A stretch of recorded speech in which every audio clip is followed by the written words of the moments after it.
Hello everyone. This is my second lecture on network theory.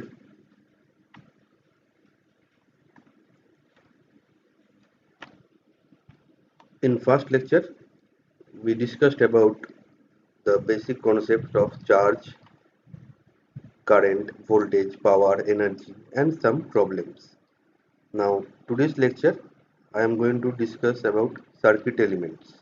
Now, circuit elements are the basic building block of a electrical circuit. Those are connected in a closed loop. Now, circuit analysis is the process of determining voltages across the circuit elements or currents passing through the circuit elements. Now, there are two types of circuit elements. One is active element, another one is passive element. Now, passive elements usually absorb the energy. Example is resistors, and passive elements also store energy. The examples are capacitors and inductors. Active element can generate or supply energy to the circuit while passive element cannot do that. Typical active elements include generator, batteries, operation amplifier, solar panels, fuel cells, etc. Now the most important active elements are the voltage or current sources that generally deliver power to the circuit connected to them. There are two kinds of voltage or current sources. One is independent source, another one is dependent source. Now an ideal independent source provides a specified voltage or current that is completely independent of other circuit elements. In other words, an ideal independent voltage source delivers to the circuit whatever current is necessary to maintain its terminal voltage constant. Okay, and physical sources such as batteries and generators may be regarded as approximation of or approximations to ideal voltage sources. Okay, so those are physical sources are not ideal, but we approximate that as ideal voltage source. Now the symbols of independent voltage source, and in this case I have taken the DC volt independent voltage source, and here we have this plus and minus polarity sign, and this is current. That so current source is always have this direction of current, either upward or lower, either upward or downward. Okay, and for voltage source we must have polarity plus minus. Now this is the symbol of DC voltage source. You can see the waveform. It is a constant, so it is DC. What is the frequency of that? It is 0 because t is goes to infinity. So f equal to 1 by t. That means 1 by infinity equal to 0. Now this is the AC voltage source, and this is Vm sin omega t, where Vm is the maximum voltage. This is the Vm maximum voltage here, and this is a cosine waveform. Okay, and this is your t, one peak to another peak. Okay, this is your t, f equal to 1 by t, that you can find out. Now current source, this is a example of DC current source, ideal current source. It can be AC also. Here you have to write Im. Im cosine of sin omega t or Im sin of omega t. Now dependent sources. Dependent sources are usually designated by diamond shaped symbol. In case of ideal, it is by a circle, and dependent source designated by diamond shaped symbols. An ideal dependent or controlled source is an active element in which the source output is controlled by another voltage or current that is present in the circuit. Okay. Since the control of the dependent source is achieved by voltage or current of some other element in the circuit, it follows that there are four possible types of dependent sources. One is voltage controlled voltage source, VCVS, current controlled voltage source, voltage controlled current source, current controlled current source. Okay. Now the symbols are symbols of dependent sources. Now dependent sources are useful in modeling elements such as transistor, operational amplifier, and integrated circuit. That means a transistor is a nonlinear device, but it can be modeled using a dependent source, then we can analyze that very easily. Okay, so that is the application of dependent sources. So transistor, MOSFETs, all can operation amplifier can be modeled by using dependent sources. Okay, so analysis of dependent source in circuit theory helps to analyze the circuit that consists of transistor, MOSFET, operation amplifiers, etc. in electronic circuits. Okay. Now in that case, this is the voltage control voltage source, where how you can find out, because here the voltage source we have plus minus sign, so that means this is a voltage source, and V out equal to mu V in. So here this is the control part, and this is your output. So this is V, so voltage controlled voltage source, and here we have some gain factor, multiplier factor. Now this is a plus minus, so this is a voltage source was controlled by this current I. So here V out equal to Pi or rho I. So this I is the control part, so current controlled voltage source. Now here you can see this is a current source because it is showing the arrow. That means it is a current source, and this is the input. Controlling part is the voltage. So you can see output is I, controlling part is voltage, and multiplier factor or constant term. Again, current source controlled by current. So I out equal to beta I. So this I is controlling part, so current controlled current source. So these are the diamond shaped symbols. Plus minus means voltage source, arrow means current source, that we have to remember. Now take one example of that. An example of a current control voltage source. So here you can see this is a plus minus, so voltage source. What is the controlling part here? 10I. 10 is the constant. So I is the current. So current controlled voltage source. And where is the current in the circuit? Here is the current. That is the current flowing through this C module or C circuit element that is controlled. That control the voltage source. That value control the voltage source. So on the right hand side, this 10I of the voltage source depends on the current I through element C. Okay, so this 10I is written as 10I V, 10I volt, not 10I ampere, because this is a voltage source. The unit of this is 10I V, voltage, because it is a voltage source, current controlled voltage source. Okay. The concept of ideal sources. Now, ideal voltage source, dependent or independent, will always produce any current required to ensure that the terminal voltage stays at stated or at constant.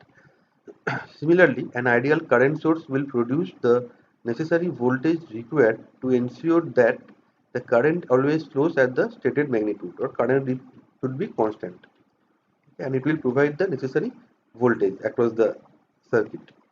Thus, an ideal source could, in theory, supply an infinite energy to the circuit. However, it should be noted that not only sources supply power to a circuit, they can be configured to absorb power as well. Now, say for a voltage source, we know that voltage can, we know the voltage but not the current supplied.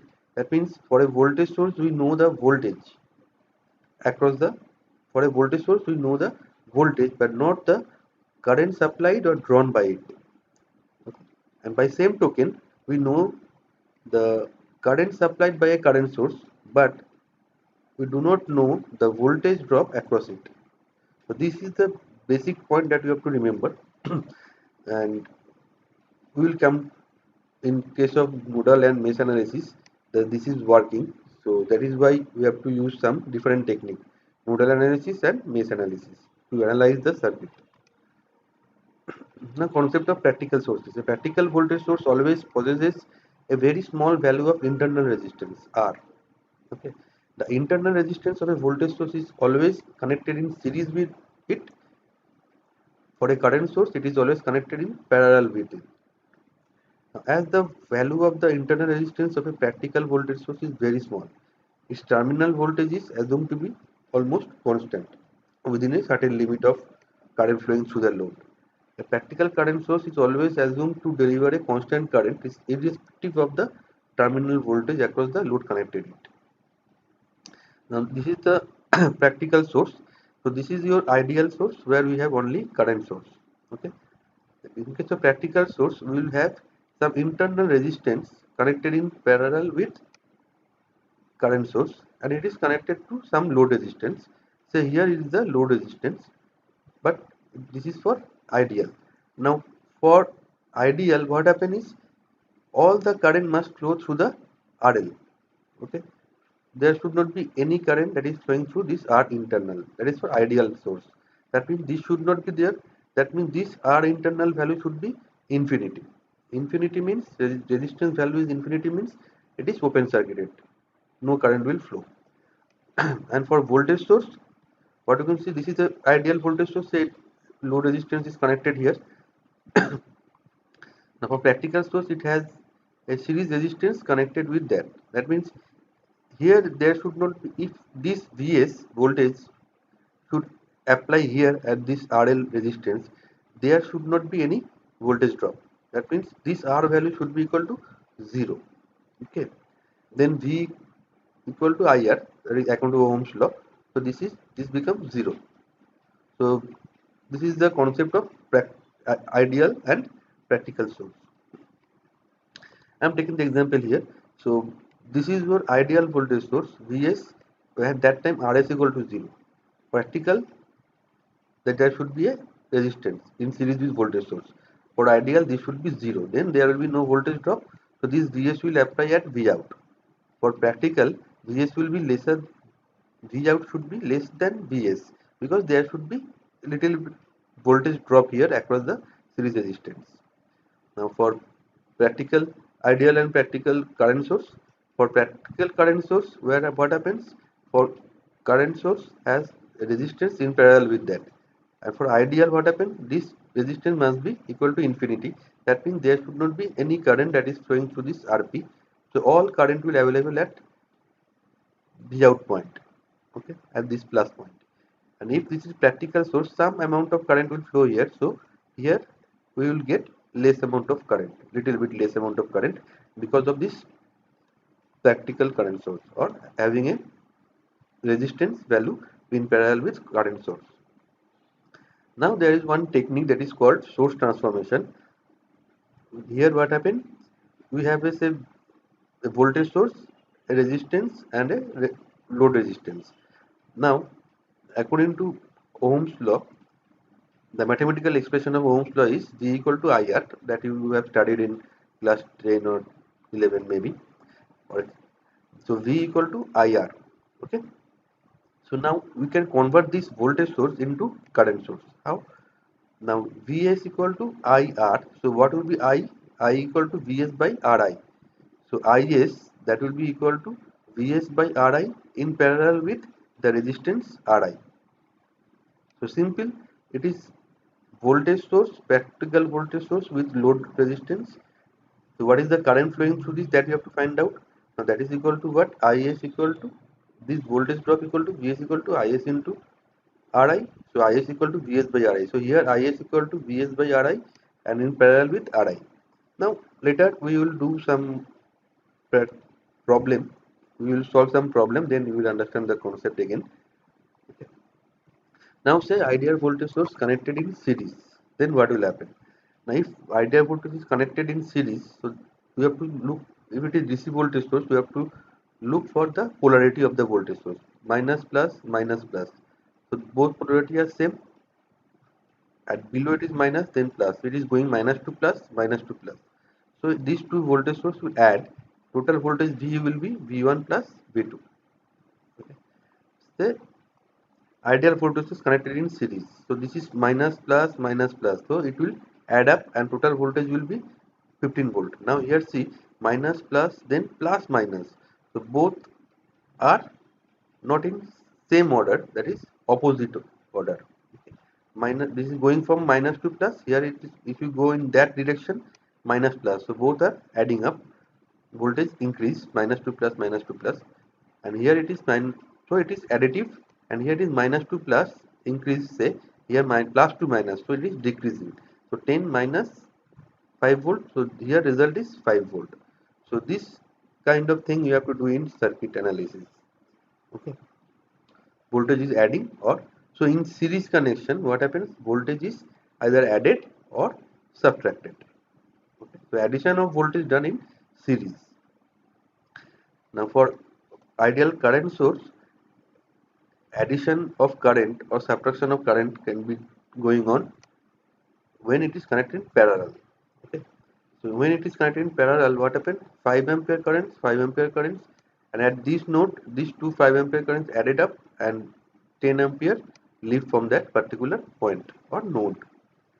Now this is 5 amp and here it is 5 amp. This is going up, this is going down. Here after that what will happen? Here the resulting current will be 0 ampere, right? 5 and 5 is going here, so 5 minus 5 0. So here it is 0. Okay. So according to KCL, the Kirchhoff's current law, it is stated that algebraic sum of currents at any node or at any point will be equal to 0. Should be equal to 0. We will discuss that again later.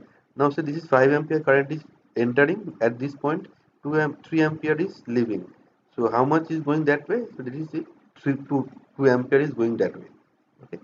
So at this node 5, the minus 3,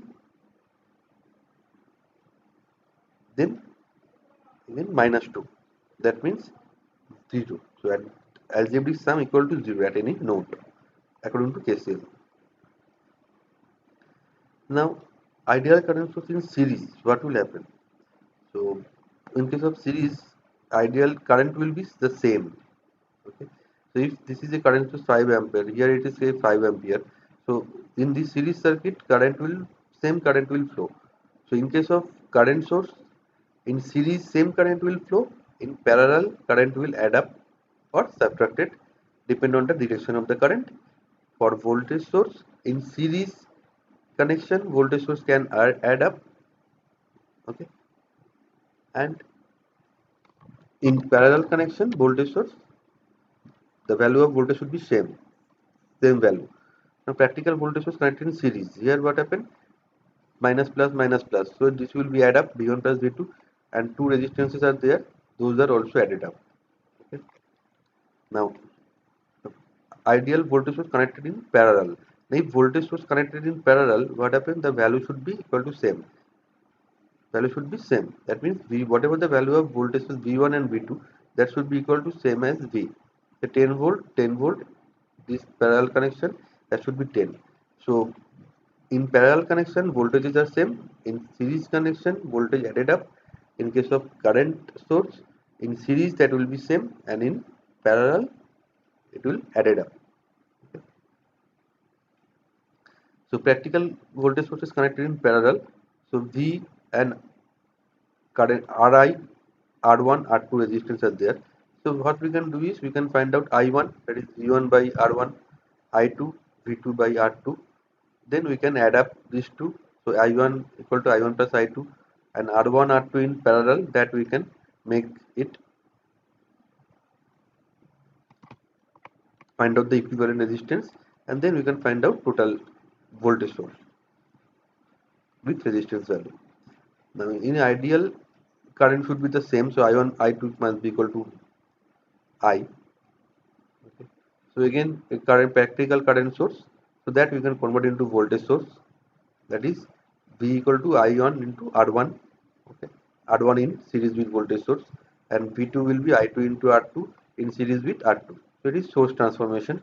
Then we can add these two voltage, minus 2 plus minus 2 plus, so same polarity, add up. So V equal to V1 plus V2, and we can add two resistance value. Then we can find out I. How?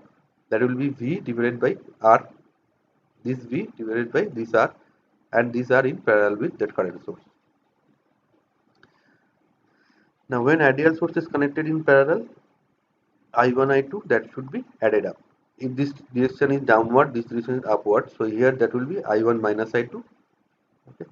So that we have to take care direction. This is a similar thing. I1 practical source, I1 plus I2 is the total current, and total resistance is R1 parallel R2, that is equal to R. Now classification of circuit elements. Now circuits elements are basically linear or non-linear type, active type, passive, unilateral, bilateral, time invariant, time variant. These are the classification of circuit elements. Now, active elements are the circuit elements are the circuit elements which possesses energy of their own and can impart it to other element of the circuit. That means it can supply energy or power to the circuit. Now, active elements are two types: voltage source and current source. Okay. Now, in that case, what we have to know is that is V and I. If multiplication power is what, V into I, that already we have studied in first lecture. So if Vi is positive, that means it absorbs energy. Negative is supplied energy. That we have seen in previous lecture. So here what we can see is V is positive, I is positive. So this part is passive. First quadrant is passive. And if you look at third quadrant, what we can see, I is negative, V is also negative. Now if we multiply V into I, becomes positive, minus minus become positive. So positive slope we have for passivity or passive element, first and third quadrant. Now for second and fourth quadrant, V is positive, I is negative, so P equal to Vi is negative. Here also I is positive, V is negative, so this is negative. That means it is active. So second coordinate and fourth coordinate give us active element according to the Vi characteristics, and first and third gives us passive. So here it is passive, this is also passive, and if it is here, then that means this is negative, P equal to minus Vi, so it becomes active. Now passive elements and active elements examples are also transistor, MOSFET, those are active element because they can amplify the signal. That means it is giving some kind of energy to the circuit. And if you draw the equivalent circuit of transistor or MOSFET, we will have a dependent source in the circuit. Dependent source. That means it becomes active element. Now that part I think you will study in analog electronics. So now passive elements. The passive elements of an electric circuit do not possess energy of their own. They receive energy from the sources, and passive elements are the resistance, inductors and capacitance. Now when electrical energy is supplied to a circuit element, it will respond in one or more of the following ways. If the energy is consumed, then the circuit element is pure resistor. If energy is stored in magnetic field, the element is inductor, and if the energy is stored in electric field, the element is pure capacitor. Now we will study about inductor and capacitor later on. Now linear elements. Now, linear elements show the linear characteristics of voltage and current. That is, its voltage current characteristics are at all times a straight line through the origin. That is the main point, through the origin. Okay. For example, the current passing through a resistor is proportional to the voltage applied through it, and the relation expressed is V equal to IR, right? So IR, so this is nothing but a straight line equation, and here what is the plus Y straight line equation is Y equal to Ms plus C. Here what is the value of C? Nothing but 0. So it is started from origin, not from any other value. Okay, that part we have to take care. A linear element or network is one which satisfies the principle of superposition and and homogeneity. That means it the principle of homogeneity and additivity it has to satisfy. Okay. Now resistors, inductors and capacitors are the example of linear elements, and their properties do not change with a change in the applied voltage and the circuit element. But there is one point that if capacitor and inductors are initially charged, that means it has some initial charged value, then it is not a linear element, it becomes non-linear because it starts from not from origin, from some higher value or lower value, positive charge or negative charge, whatever, lower value. Now if in this case capacitor inductors are linear element when it is initially relaxed. Initially relaxed means that it do not have any initial charge stored. Now nonlinear elements Vi characteristics do not follow the linear pattern. That is, current passing through it does not change linearly with linear change in the voltage across it. Examples are initially charged inductor, capacitor, and diode, transistor, MOSFET, all these kind of semiconductor devices. Now characteristics, if you see, look into that, this is started the linear, this is straight line, but it is started not from origin, started from above. So this is non-linear. Now here you can see this is started from, this is totally linear characteristics, I mean straight line, but it is started point from origin, 0. That means what? That means what? It is started, it is a linear. So this is linear. Now here you can see this is going through origin, but this part is not straight line. So this is a non-linear. And again, it is passing through origin, but it is a exponential term, look like exponential curve.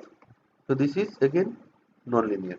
So among these four, only this graph is the linear characteristics. Now elements of an electric circuit, that is a unilateral element or component. Unilateral. Uni means what? One. That means what? If the polarity of the voltage is changed, then the characteristics of Vi also changed. Then the element is called unilateral. That means it is one directional. Okay. That means if in unilateral, if the terminal of the component is changed, then the properties of the circuit changed. It is unilateral. In one way, it's flowing current in some manner. If you change the polarity, it what happens? It change the previous characteristics changes. Then it is unilateral element. For example, a diode. If you know what is diode, that for diode when it is forward biased, it is showing a exponential curve, and in when it is reverse biased, this is something like this, something like this. When it is forward biased, diode is forward biased, it is exponential curve, 0 after some voltage, it is start exponentially, and when it is reverse biased, it is 0 up to some point, then increase drastically.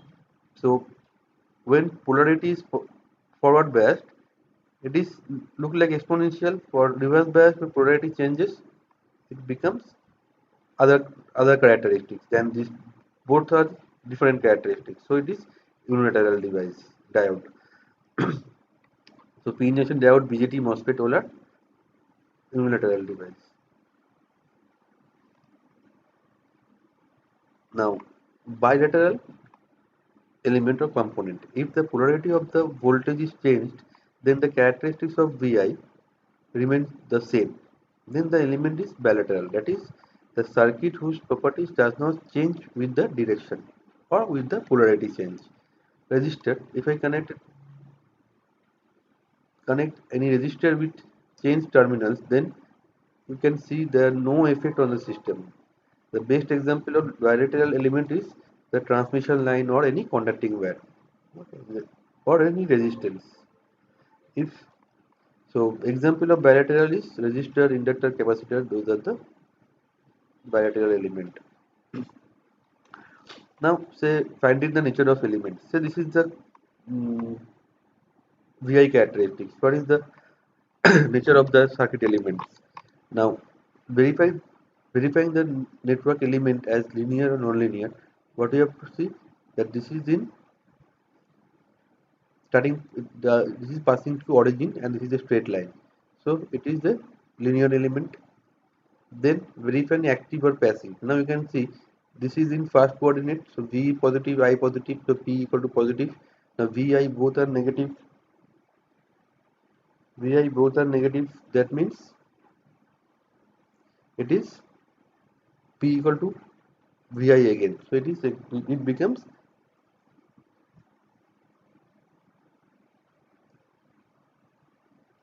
passive element only. So the given Vi characteristic of the network element lies first and third coordinate, that means it is a passive element. Now say unilateral or bilateral. Now what we can see here that for every point I and V on the characteristics, there exists corresponding point at minus I minus V. That means this part is similar to this part. That means what? It is bilateral. if this part, positive part and negative part opposite, I mean not matches, then it becomes unilateral. So this characteristics is for linear passive bilateral element. Take another example. Now whether it is linear non-linear, so you can see it started going through origin, but it is going through origin a straight line, after that it is not a straight line. Okay, so it is not, total characteristics is not a straight line, though it is passing from origin, so it is a non-linear element. Now second is active or passive. Now you can see this is in first coordinate and third coordinate, so both p is positive, so it is a passive element. And what we can see here, that this is a bilateral or unilateral, so you have to take one point. So this is the point where this is 5 amp and 5 volt, right? But here it is minus 3 volt minus 3 amp. So at these two points are different, both are different, not the same. That means it is an unilateral element. So these characteristics is for linear passive unilateral elements. So these are the some other examples. So this is first and third coordinate, so passive and linear, okay, and bilateral, both are same way. Now here this part is in second quadrant, that means what, it becomes active. So this is active. Now this is showing non-linear cat and this is unilateral, both are not same. Again it is having a fourth coordinate, so this becomes active, unilateral and non-linear. Again this is first and third, so passive, non-linear because this is not a total straight line, and unilateral. Say these two are same, assuming. And this is for active because second coordinate p is negative, so active, and this is a, and here we have constant term, so non-linear and unilateral, because one way this way, another one is constant 0.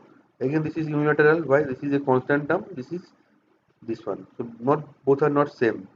Okay, unilateral, non-linear, okay, and passive because this is in third coordinate and this is in first coordinate. And here it is again active, second coordinate, and this is non-linear type of graph, and unilateral because both are same, we are assuming both are not same. Okay. Now again this is first coordinate, third coordinate, so a passive, the characteristics is non-linear, and this is unilateral because this is the characteristics are here different. Now say here this is first coordinate, third coordinate. I think you have remembered this point. First quadrant, and passive means first and third, active means second and fourth. Passive means P should be positive, active means P should be negative. So this becomes passive, non-linear characteristics, and bilateral, both are same. Now lumped circuit. Lumped circuit is what? In electrical circuits, if the physical size of element is negligibly small when compared with wavelength of electromagnetic wave propagation, then the element is modeled as lumped element.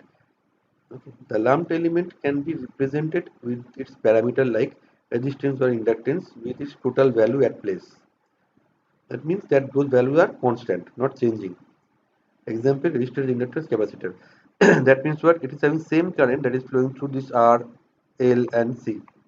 Why? Because this physical size is very small than the wavelength of the electromagnetic wave propagation. That is the, what is the voltage frequency of the circuit. If you compare that, we have to find out the wavelength. How? Wavelength equal to C by F. C is the speed of light, 3 into 10 to the power 8 meter per second. F, if suppose F is 300 megahertz, 300 into 10 to the power 6, wavelength becomes 1 meter. Okay. Now if this circuit is very, I mean the length becomes 1 meter. if this is 300, say 300, say 300 kilohertz, then this length will be very high. If this length is very high, okay, that means that wavelength of the electromagnetic wave propagation is very higher, then that is lumped. Now suppose in a circuit, distributed element circuit, that is if the physical size of the element is comparable with wavelength of electromagnetic wave propagation, then such an element is modeled as distributed element. Now this is for transmission line. It is applicable for transmission line. The transmission line, the length is say in some kilometers or thousands of kilometers, like that. Then what happens? The lambda will be comparable with the distance. In this element, resistance, inductance, or capacitance are distributed and cannot be separated and modeled at a single point. Okay, and they are distributed throughout the circuit. So the resistance and capacitance and inductance values are physically changing. Now, long transmission lines in which the resistance, capacitance, inductance are distributed throughout the line. Okay, that is the example. And elements in high frequency electronic circuit. Why I am saying that high frequency electronic circuit? Because if this is 300 megahertz, wave lambda becomes wavelength becomes 1 meter. If instead of 300, if you 300 gigahertz, that means 10 to the power 9. So that means it becomes in less than, this is 10 to the power 9 means this is 9. So 8 cancel out. So here that is 3 by 30 become in less than 1 meter, or maybe in centimeter, it comes in centimeter, and the circuit size is comparable with that. So elements in high frequency el- electronic circuit, we have to take care of the distributed circuit. If very high frequency is very high, that is the example. Now let me just show you different interconnection of sources. Suppose two voltage sources are in parallel, that time both value should be same. If two current sources connected in series, that time the value should be same. That means if one voltage source value is 10 volt, another is 5 volt, that is the wrong connection. If one current is going 5 amp and here it is 2 amp is leaving from that node, so it violates the KCL, it violates KVL. KCL, KVL, we will study about that later on in the next lecture. So in series current must be same. Here different means wrong connection. In parallel voltage must be same. So it is different. I mean wrong connection. Now 10 volt and here 5 amp, that we can do. Why? Because we don't know how much current is leaving from this 10 volt source, and we don't know how much voltage drop across the, and this is in series, so there is no problem. Now again, so this is a voltage source but dependent diamond shaped, but this is a voltage control voltage source. Now Vs equal to 3 Vx, Vx value is 5, so this is 15 volt. Now 15 volt 5 volt cannot connect in parallel, so this is wrong connection. Voltage source current source, now this can be connected. Okay, now this, if again current source voltage source, so okay, this can be connected. But now we get two current source. Now one current source is, these two current source connected in series. One is 2 ampere, another one is 3 ix. Ix is 2, so 6 ampere. So 2 ampere, 6 ampere cannot connect in series. That must be same. So this is a wrong connection. Again, 10 volt, 5 volt cannot connect in parallel. That is a wrong connection. And this is the main another point that you have to take care in mini circuit. That suppose if there is a voltage source and it is shorted in parallel, it is shorted. Shorted means what? The voltage becomes VAB across VAB, voltage across VA becomes 0. The short circuit means what? Resistance equal to 0, whatever the current flowing, IR equal to P, that is equal to 0, because R becomes 0. Now, if you short circuit with this voltage source has no effect. It becomes short circuited, or value becomes 0. Now, an application of parallel voltage sources, that is used in many cases. one of the use is jumping a dead car battery. That means suppose you have a car and that battery is dead somehow. Okay, so what we can do is we can take another extra battery from outside and we can connect the positive of that good battery to positive of the dead battery, negative of the good battery to negative of the dead battery. Then what happens? These two are connected in parallel. Then what happens? Your car will start because it will take the power from this particular good battery. Okay, so that is called jumping a dead car battery. So this is how they are using the concept of parallel voltage source. Okay, so anyway, so this is it. This is for today. Thank you so much.